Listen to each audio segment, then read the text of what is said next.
Sydney, Reuters. The head of Qatar Airways apologized on Wednesday for saying that a woman could not do his job, while global airlines pledged to speed up efforts to break down gender imbalances in aviation.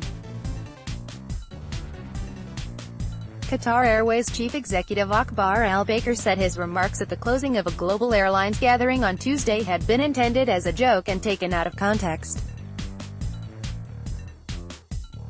He defended his airline's record of gender diversity, saying 44% of its staff were female, including some in senior positions. "Quite frankly, I think the press took it out of context.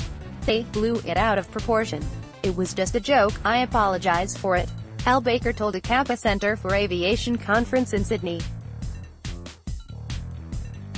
Asked on Tuesday about female employment among Middle East airlines and why his job as CEO could not be done by a woman, al-Baker had said, "Of course it has to be led by a man because it is a very challenging position." He made the comments at a news conference following a meeting of Airlines Group International Air Transport Association (IATA), moments after being elected its chairman. The remarks drew criticism on social media. The issue of gender imbalance in aviation was a hot topic at the three-day annual meeting of IATA, only 6 of whose 280 member airlines, or 2%, have female chief executives. Baker later said Qatar Airways was the first carrier in the Middle East to have female pilots. On Wednesday, the Director General of IATA noted that al-Baker had earlier apologized for his comments. But the immediate reaction illustrated that expectations for change are high. And it is absolutely clear that aviation has a lot of work to do on gender balance at senior levels. Alexander Dejuniak added in a blog on IATA's website.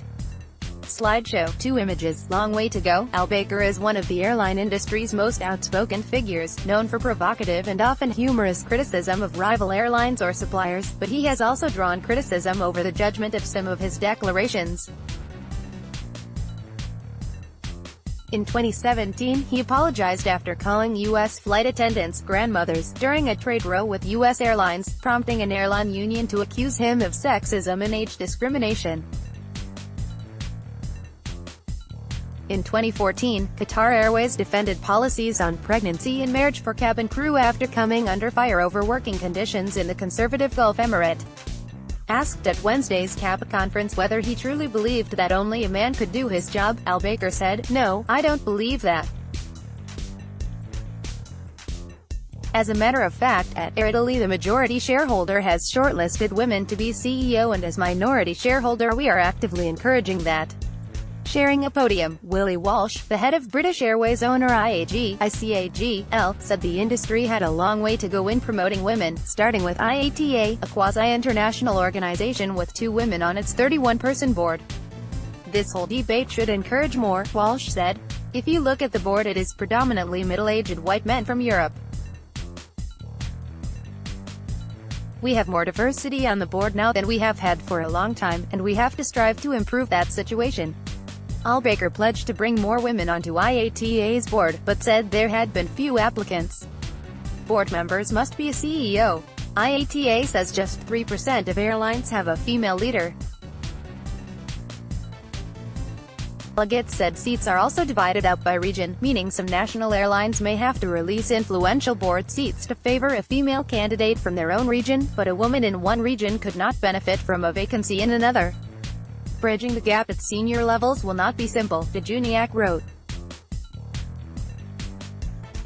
The gender row comes amid a deeper debate about whether airlines based on different national social models, recruitment policies and wage structures can compete on equal terms.